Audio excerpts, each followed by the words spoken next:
Shalom, brothers and sisters. Grace, mercy, and peace be unto you from Yahudah the Father and Yahusha our Mashiach, his voice. Hear, O Yasharal. Yahuwah, our mighty one, he is one Yahuwah. This is Brother David coming to you again to bring you marriage in Torah. This is part 5. Yahudah and Tamar. We're rapidly closing in on the end of this series. One more part, and we're done. But at the beginning of the series, my wife asked a question. She said, honey, is there any righteous women in the Bible? And she asked that question because she read that out of 1,000 men he found one righteous man. So it's one righteous man per 1,000. But out of the women, he found none. 0. So my wife said, is there any righteous women in the Bible? And I said, yes, honey. This series is about righteous women. I said, look at Sarah. The Most High said, if you follow her example, you do well. What did she do? She gave her maid to Abraham for pleasure and to bring forth a seed. Now, here in the Americas, you would look at that and you would say, this is wickedness. It shows you how far we have fallen. Then you go to the story of Ruth. What did Naomi say about Ruth? She said, you are better than 7 sons.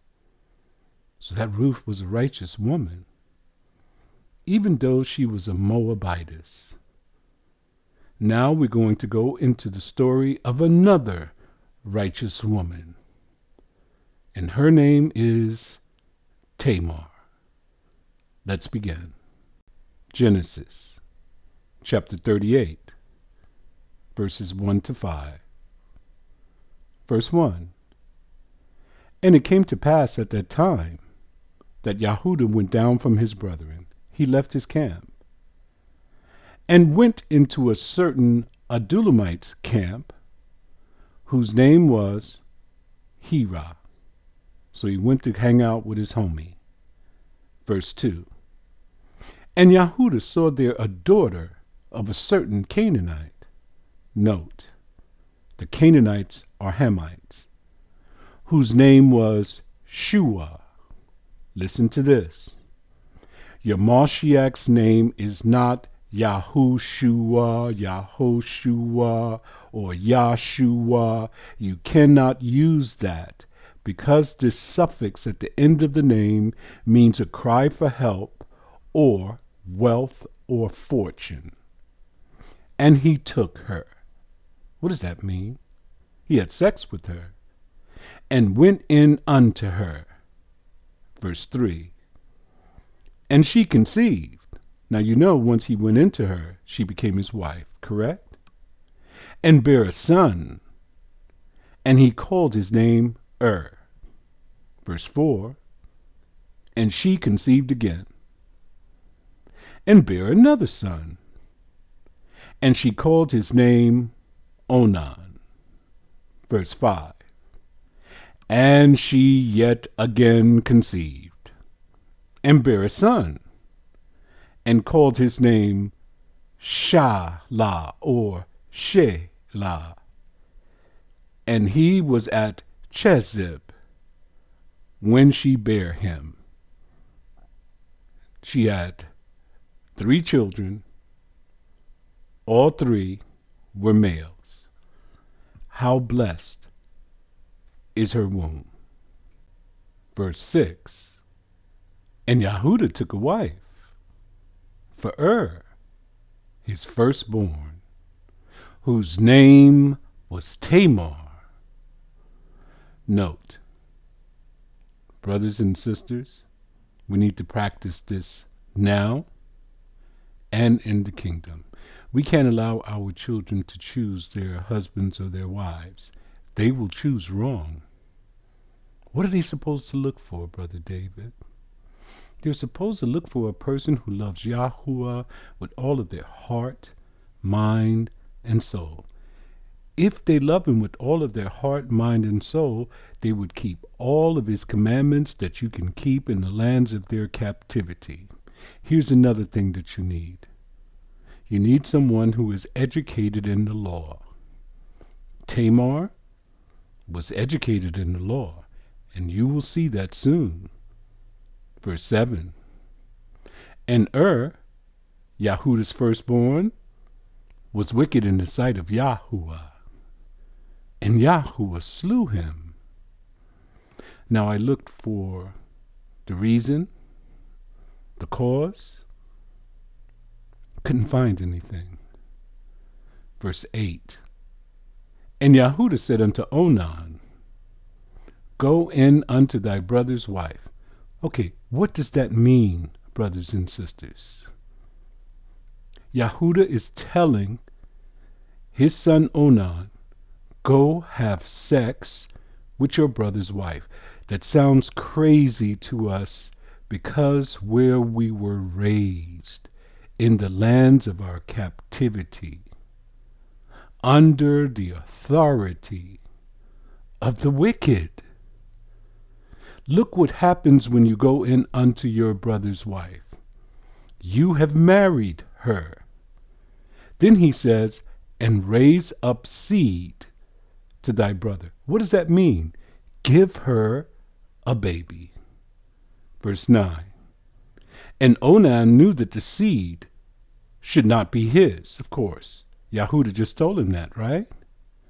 And it came to pass, when he went in unto his brother's wife, we know now that he had sex with her, that he spilt it. Spilt what, Brother David? He spilt his semen on the ground.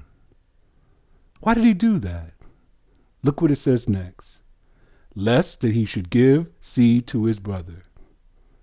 He did not want to give his sister-in-law a seed to carry on his brother's name because it would not be his. You know, in the church, when it came to this passage, you know what they said about this? That Onan, he was masturbating and he ejaculated his seed on the ground. Did it say that? It said in verse 8, Yahudah told him to go in unto thy brother's wife and raise up a child by her. So he's having sex with her. Verse 9, it says, when he went in unto his brother's wife. 2 times it tells you he went into her. Then he pulled out prematurely. Once he was ready to ejaculate, instead of putting the seed in her womb, he spilt it on the ground because he knew that the seed should not be his. Now look what happened next in verse 10. And the thing which he did displeased Yahuwah, wherefore he slew him also. See how serious this is? It's not a game, brothers and sisters. Sex equals pleasure. Sex equals life. Sex equals the kinsman redeemer. I can go on all day. Sex equals your firstborn, your inheritors of the land. Sex will bring you power because you have children. What is wrong with us? We've been so crazy here in the lands of our captivity under these people. Now, this was before the written law. They only had the oral law. The oral law was given to Abraham. Abraham taught all of his sons the law of the Most High. Now, under the oral law, if you didn't follow these instructions, look what the penalty was. Yahudah would slay you. But under the written law, it was different. Say your brother-in-law does not want to go into you, ladies, and raise up a child because your husband has died. You are to go before the elders of the city and tell them what he did, and if he still refuses to raise up a seed unto you for his brother, you are to take off one of his sandals, then you are to spit in his face, and he shall be known as the man without a sandal, and his family will be disgraced all of their days. That's a fate worse than death. You're like the walking dead. No one would even pay attention to you because they know that what you did, you are exposed before everyone that you violated the commandments of the Most High and did not do what he said. And you were so selfish that you wouldn't even give your brother a seed to carry on his name. Now, ladies, I have something for you. What if your husband's brother died and his wife doesn't have a seed? And boy, she is banging. She's gorgeous. She got everything that you don't have and everything you wish you had. You're jealous. So now you're going to forbid your husband from going into her and start a whole big problem. Would you be violating the law? Yeah, you would be. His name will be no more. You know how many of our names are lost here in the lands of our captivity? So many. Once we get into the kingdom, the name will not be lost, because there's going to be penalties to pay. What are we doing here? We're preparing for the kingdom. You cannot look down on these practices anymore because of what you were taught here by your captors.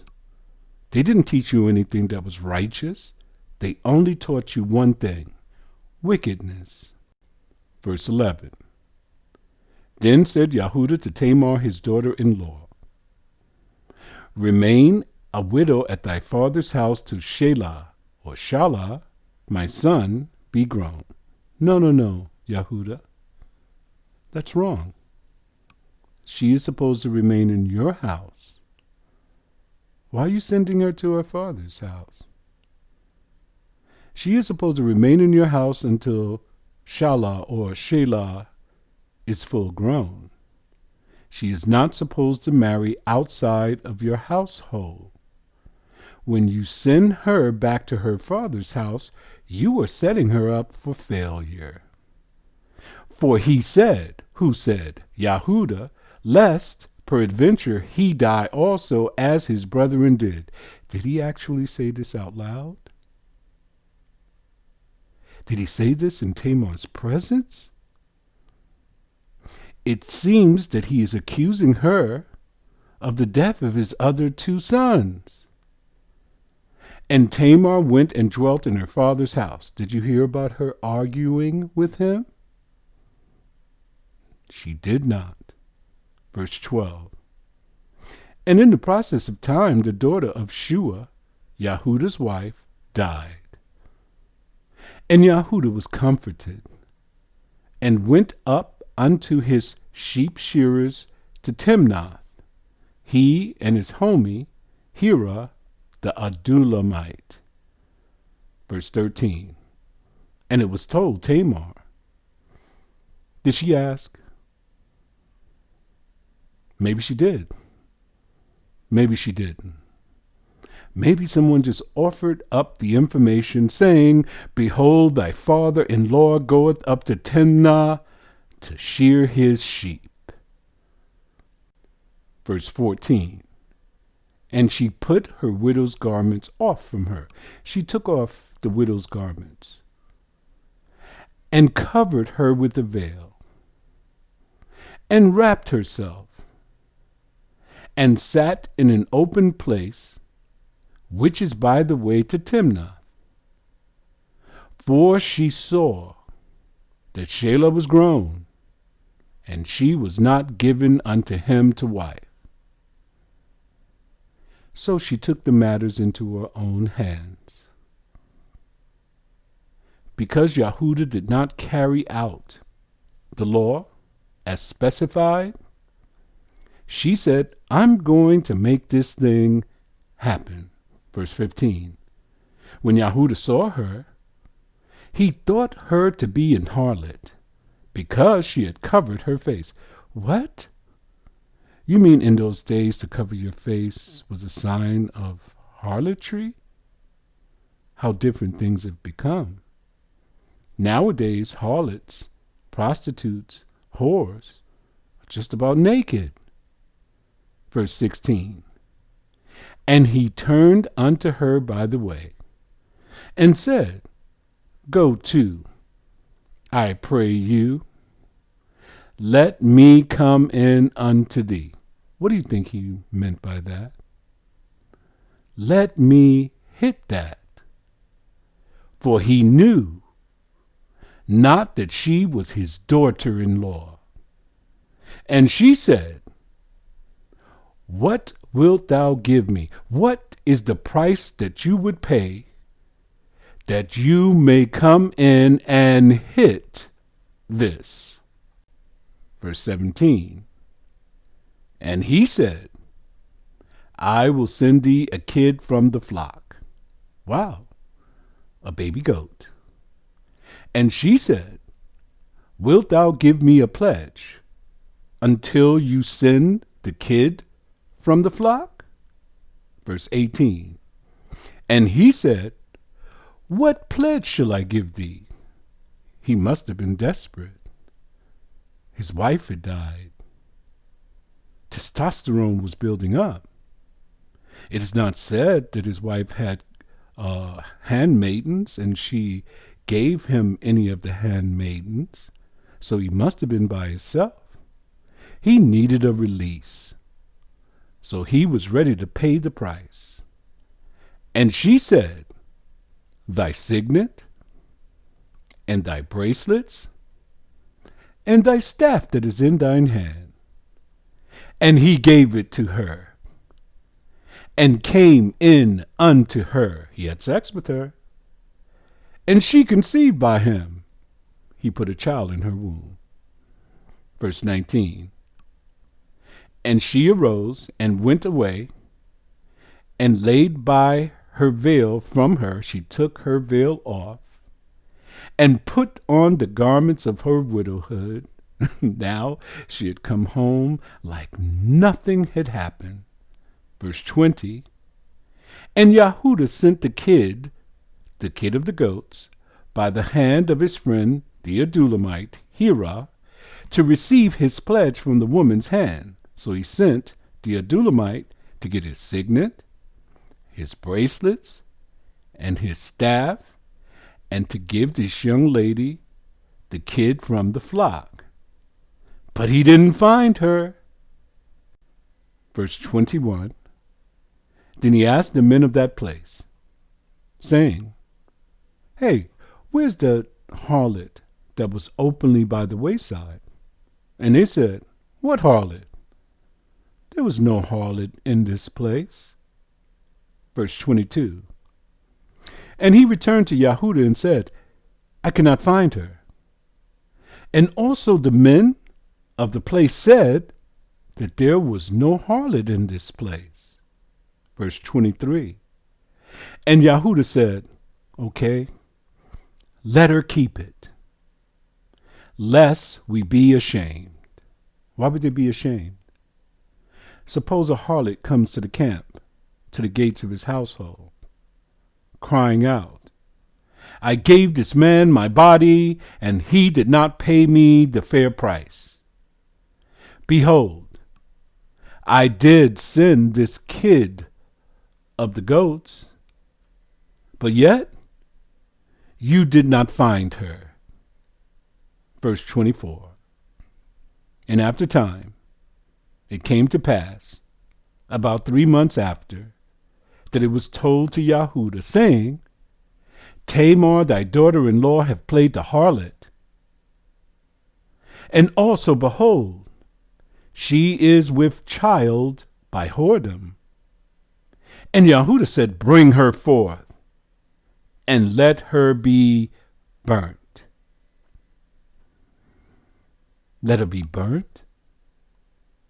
According to the law, if a female plays the harlot in her father's house, she is to be brought to the gates of her father's house, and the men of the city shall stone her to death until she die. But Yahudah, he had a strategy here. He had a reason that he wanted to burn her so quickly. He didn't want to give his last son, Shelah, to her. So here's his opportunity to get rid of her. Verse 25, when she was brought forth, she sent to her father-in-law, saying, By the man. Hold it. If you are accused of playing the harlot in your father's house according to the law, you have to present the man that impregnated you. So listen what Tamar is saying.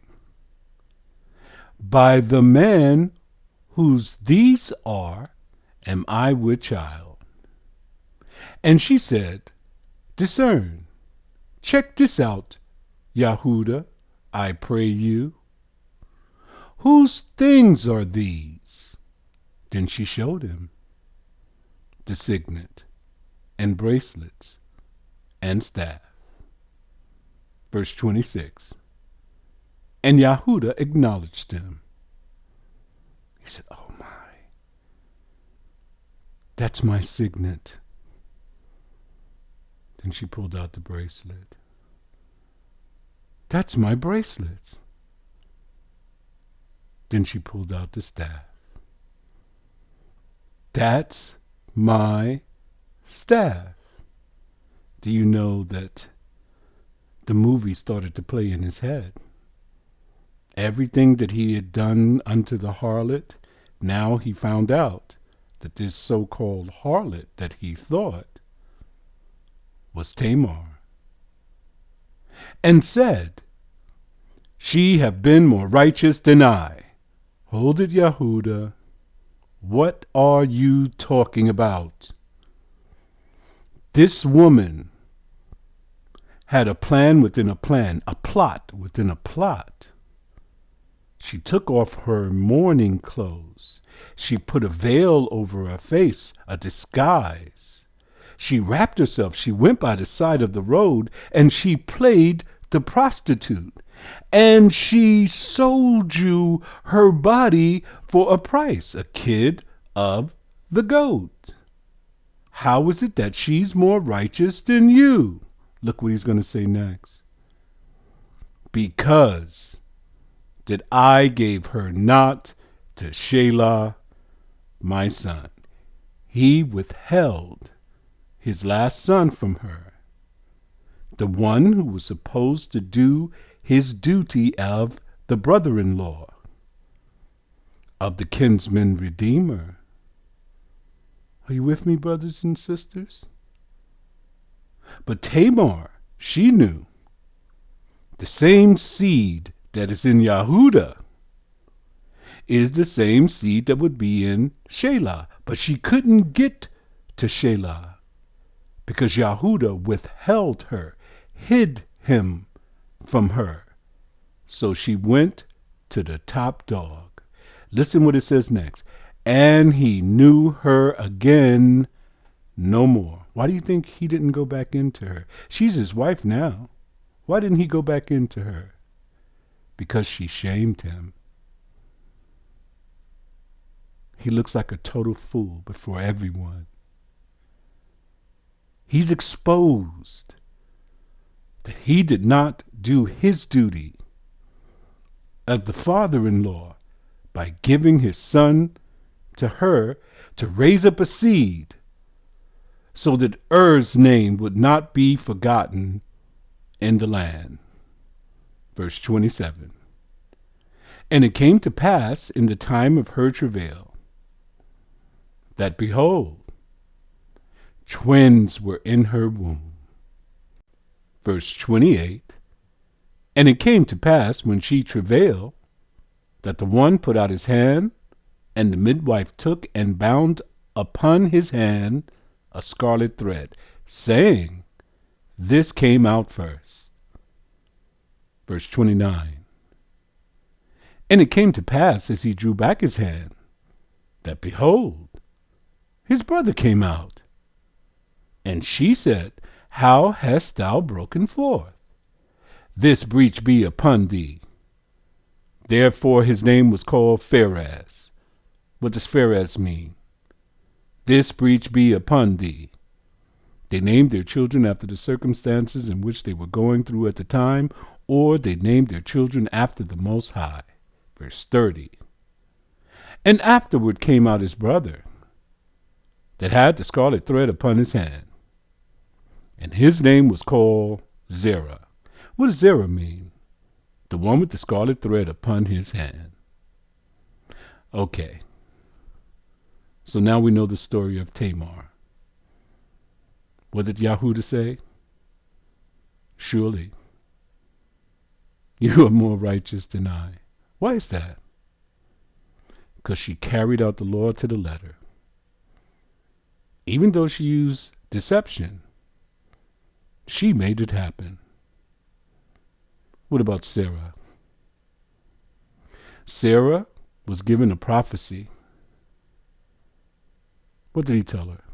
He says, from your womb is going to be born the chosen seed from Abraham. What did Sarah say? She laughed first.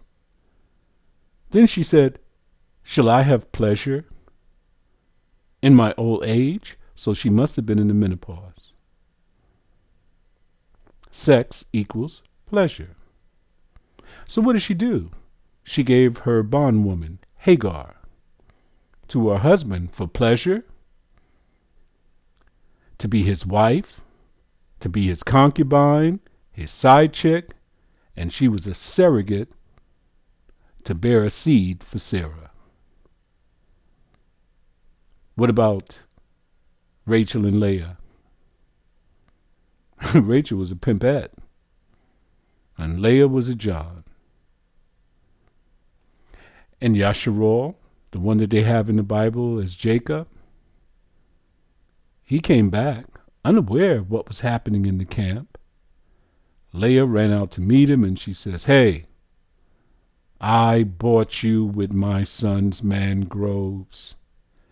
You have to come to my tent tonight, and you have to hit this. Did Jacob say no? No, he honored whatever it was that the two ladies were doing. And he went to Leah's tent. He did his duty, and she conceived, and she bore another son. What about Ruth, the Moabitess woman? She was not familiar with the law at all. But guess what? She had Naomi.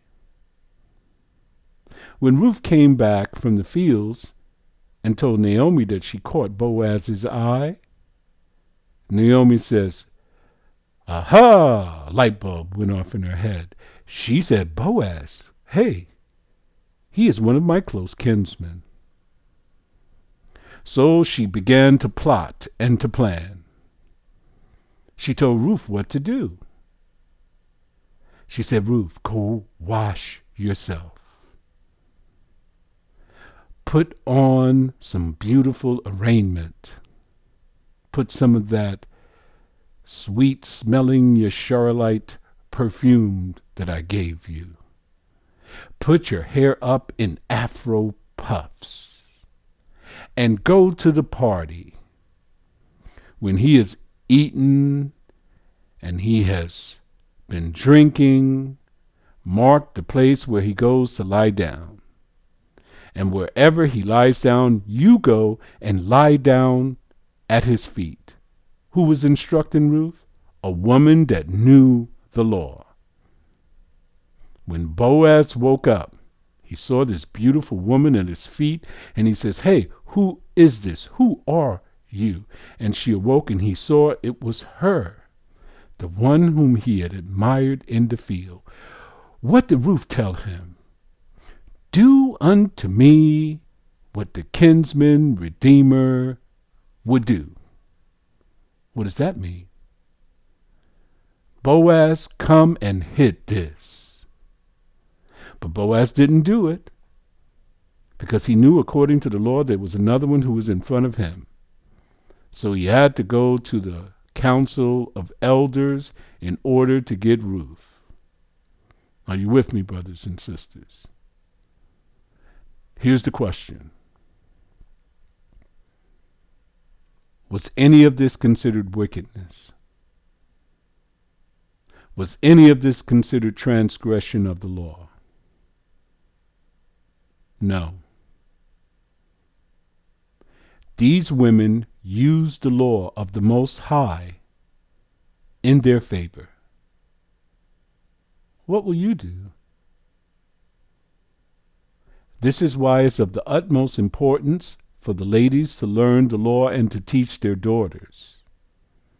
When the men do not follow instructions or they do not do what is supposed to do, you women will devise a plan in your mind to carry it out without going out there to yell at him and to speak to him and to try to tell him what to do. But you can devise your little plans and plots, and you can make the law come to life in whatever circumstance that you're in. And maybe, just maybe, he may say unto you, "Truly, my love, you are more righteous than I." Now, why do you think they put all these sex stories in your Bible? So that you can have a pure lineage that comes from Adam all the way to our Mashiach. Yahudah begot Pharez. We just went through the story, right? You see the word begot. Anytime you see that word begot, it means sex. Are you with me, brothers and sisters? So look, Yahudah begot Pharez. Pharez begot Hezron. Hezron begot Ram. Ram begot Amminadab. Amminadab begot Nahshon. Nahshon begot Salmon. Salmon begot Boaz. Let's stop on Salmon. Who was the woman that Salmon went into? Rahab the harlot. So Boaz's mother was Rahab, a prostitute. So you got Tamar playing the prostitute, and then you have Boaz. His mother was a real live prostitute. Do you know what this is telling you, ladies? Some of you have prostituted yourselves here in the lands of your captivity. But there is a chance for you. If you turn to righteousness and keep the Father's ways like Rahab did, she turned to righteousness. She gave herself over to the law and righteous behavior. Boaz begot Obed. Who was the lady that Boaz went into? Ruth. Hey, who did Obed belong to? Did he belong to Ruth or Boaz? No. He belonged to Naomi. Why? To keep the name of Mahlon alive in the land. Obed begot Jesse, and Jesse begot David. Now you can take this lineage even further. You can go into Matthew, and you can see from David, it comes all the way down to the Mashiach. Except there's a problem. Everyone was begotten by a man until Joseph. Then they tell you a story in the New Testament that Yahushua was conceived by the Holy Spirit. Listen to what that means. That means Yahuwah came down and had sex with Mary or Miriam. Do you think that happened? No. It's forbidden.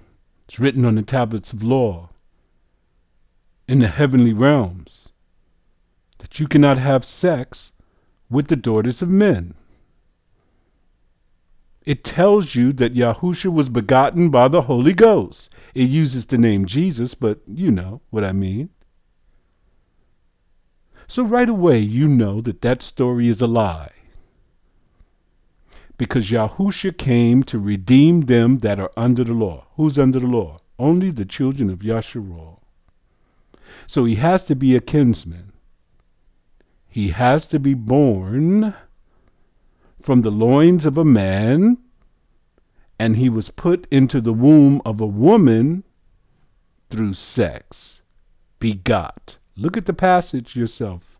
This is how you know when they put lies in the book. The new is in the old contained, the old is in the new explained. So the father of Yahushua was Yosef. You know, the one they called Joseph.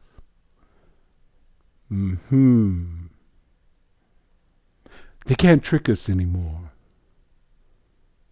Because we've learned how sex works. We know that God is not the father of Yahushua. We know that Yahushua is not God Ra'el's son. We know that Yahushua says that I am the Son of Man. If he is the Son of Man, he came from the loins of Joseph.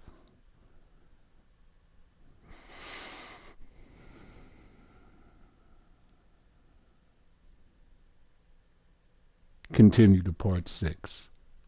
Shalom.